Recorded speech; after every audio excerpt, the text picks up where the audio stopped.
So I don't know about y'all, but it was very difficult for me to enjoy my life while reaching my wealth goals, which, if you're new here, is investing both in real estate and in stocks and index funds and ETFs, because those are my keys to retirement and making work optional. But I also like to enjoy my life. I like to travel. I like to go to fine dining or non-fine dining. I like to experience different things, and I feel like I have been working on different strategies so that I can learn how to enjoy the luxuries that I like while still maintaining my budget and reaching my wealth goals. So if you are anything like me, a hot girl who likes to be outside but also likes real estate properties and passive income, this video is going to be right in line with you, and you are me. Okay, so let's get into it. The number one thing that I'm doing to maintain my luxury living on a budget lifestyle is determining what makes me happy and prioritizing that. So if we think about social media, everybody has their own idea of what fine living is, what good living is. And most of the stuff I see doesn't connect with me. I'm not buying Ivy Park. I'm not buying most of the stuff that y'all like. Telfar bags and all that. Girl, none of that means nothing to me. I don't have any kind of name brand stuff in my closet. If I'm honest, I shop at Shein, okay? I shop at Marshall's, TJ Maxx. I'm just not one of the girls who is out here, buying stuff just because everybody else is buying it. I'm an experiences kind of girl. So that's at the peak of my priority list. The things that make me happy are two things. Number one, experiences, and number two is rest. So when I say experiences, I mean different things, like going river tubing, getting on a boat, a yacht, whatever I got the money for at the time, and traveling. I love to travel. So one of the ways that I'm able to still live my luxury life while reaching my goals is with a travel card. So a travel credit card is very popular if you do like to travel and want to earn points that covers the cost of those travels. So for me, I use Chase Sapphire Preferred. It's my travel card of choice.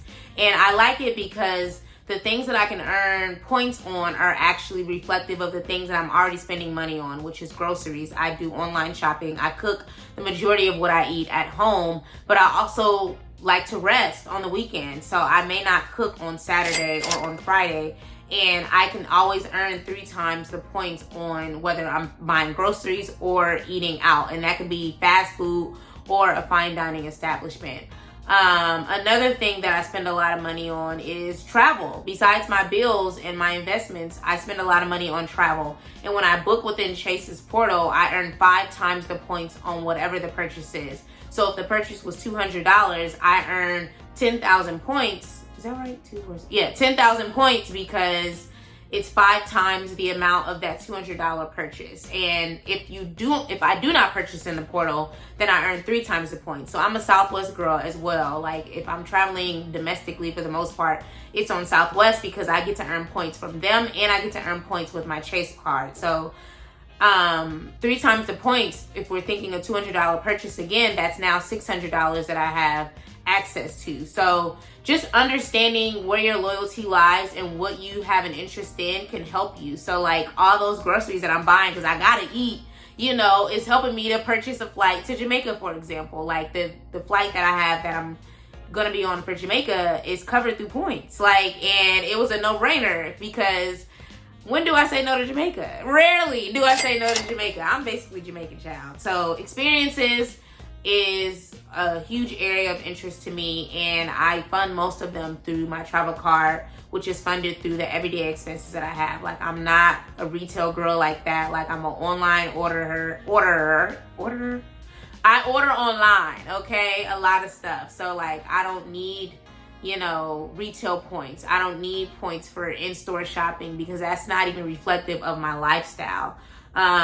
So that is how I afford these experiences while still reaching my goals. And then on the other side of that is rest. And rest for me is usually a bath at home, reading a book, which are 2 free things. I mean, I guess besides the water bill.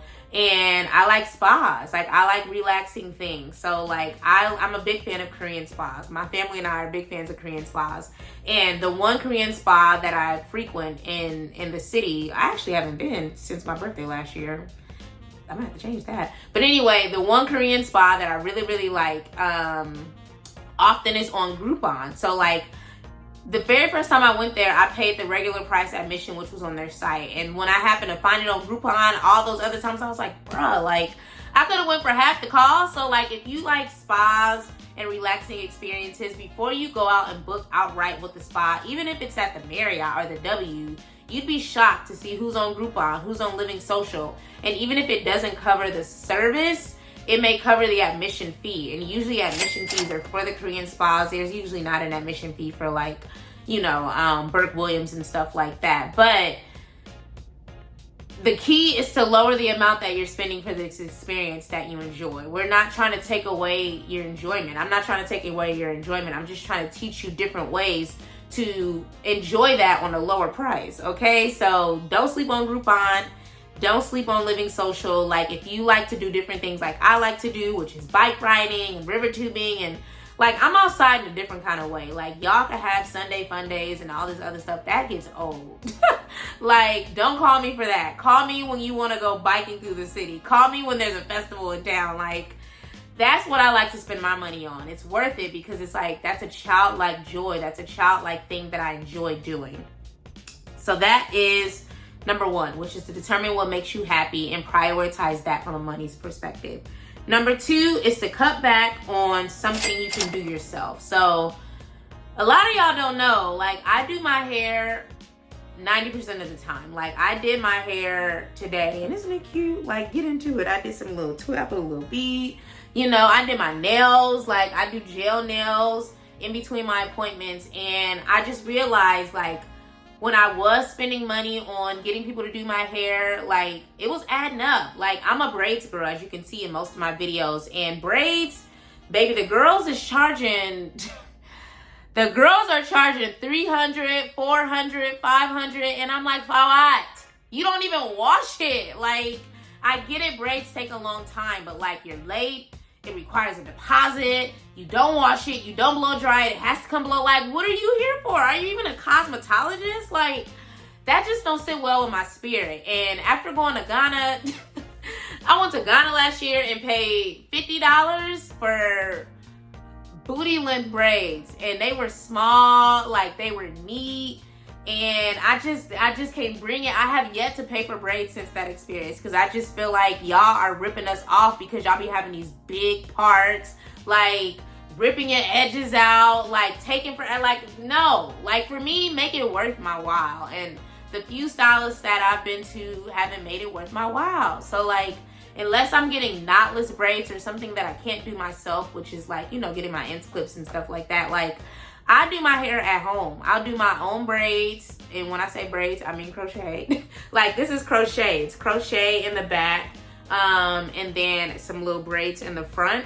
But even if I do other braid styles that you'll see on here, 90% of them are crochet. And I make individuals around the perimeter, but the inside is crochet. But you won't know that, and you gonna know that it's cute, okay? So, like, my nails, usually a gel mani and pedi is like $100, and so I'm not gonna lie and tell y'all I don't go, because I still go get my nails done. But I don't go as frequently as I used to. Like, in between appointments, I'll just do them myself. And then again, depending on what I need to do to my hair, like, I'll just do it myself. But if I know that it's something that I can't do, like braid for real, or even get my ends clipped, like, I'll just go to somebody, like, get somebody else to do it. So think about what that could mean for you. Does that mean you're cutting back on Starbucks? And not saying you don't go, I said cut back. And then you make some macchiatos or whatever y'all order at Starbucks. I'm not a coffee drinker. You can make some of that in between time at home. It doesn't have to be a daily thing. Maybe it's a couple of times out the week. Like, finding ways to spend money differently is really the goal that I'm saying. Not to cut back or cut off completely. It's really just to cut back. And a lot of this stuff we can do at home. Usually it's healthier too. And for me, hair maintenance is really, really important. Like, I really I take pride in my hair. So for me, like, my hair needs to be done. And if it's not, I'm going to do what I need to do to make it done. Okay. And same for my nails. Like, I just like soft skin. I like nice nails. I like nice feet. But I don't want to spend $100 every week. So that's that. Cut back on something that you can potentially do yourself. And that's also cooking for me. Like, I don't cook on the weekends.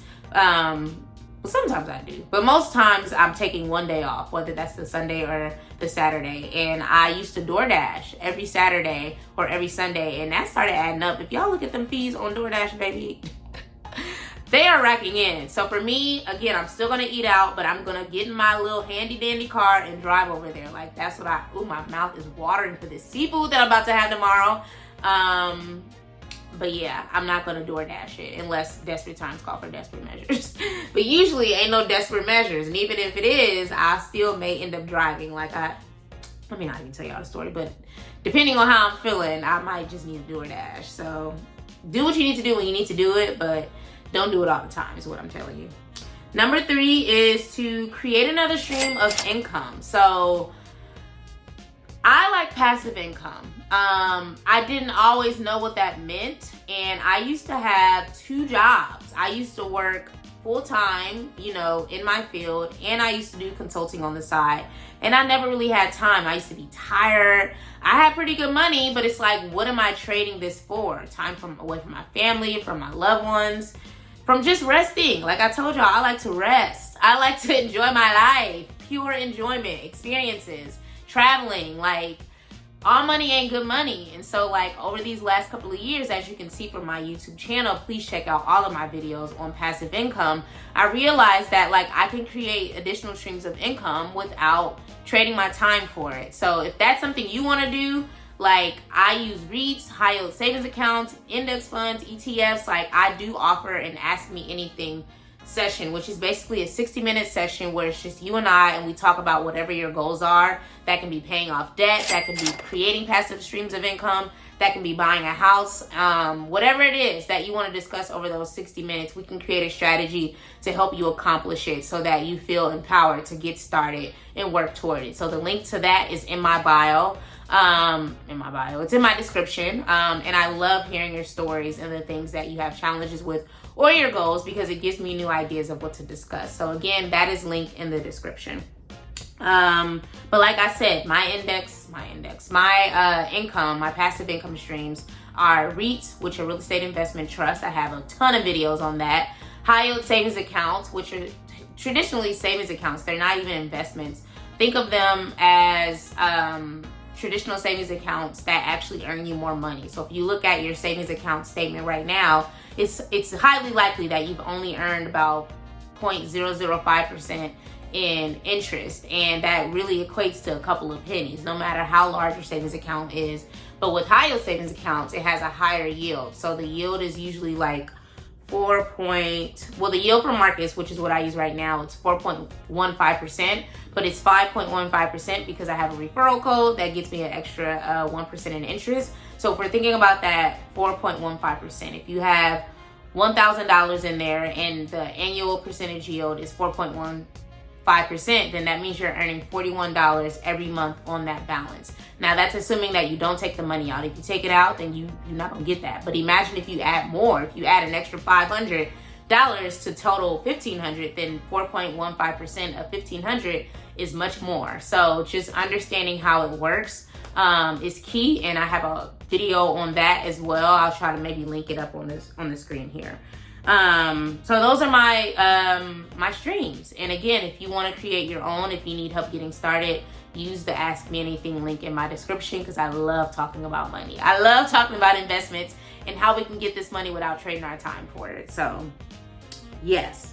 And then number 4 is to build more home-based, free-based, or low-cost experiences. And I know I already discussed Groupon above, but like a few other things that I've done with my people is I've hosted them. I've had a girls' day in where I made a bunch of food and they brought liquor and we each made our own unique, drink. So, if you go out now, outside is expensive. Like, yes, there's happy hour $5, but usually that liquor ain't even I'm bougie when it comes to like, and it's not to say that I'm buying, you know, $200 bottles, but like, I want the finest of the tequilas. I want the finest of the cognacs. I want the finest, I don't drink vodka, but if I did, I want the finest of the vodkas. I don't want bottom shelf. I want top shelf because number one, I don't want to be sick the next day. And number two, I want to be able to continue on with my night. If I'm already tapped out at 6 p.m. because of happy hour, then like I missed out on a whole night and I'm already outside, I'm already cute. Like it just defeats the whole purpose. So knowing how my girls are, like we on the same wavelength when it comes to drinks that we like and liquors that we like. So like making our own drinks and being able to relax on my couch and just kick it and eat good and not spend $100 was a game changer, you know? So like that was an idea. We've also done a picnic where we made our own charcuterie boards, bought a bottle of wine. And you know, wine, the beauty of wine is wine can be $10, it could be $30, it could be $15. So like a good sparkling wine, sparkling rosé can cost you less than $20. So like we cutting corners, but we still enjoying our lives. And we're getting some fresh air. Like there's nothing like vitamin D. And it's nothing like having your feet in the grass. Like that's a grounding experience for me. Like I always feel my best when my feet is in the grass or it's in the sand. I love the water. I love beaches.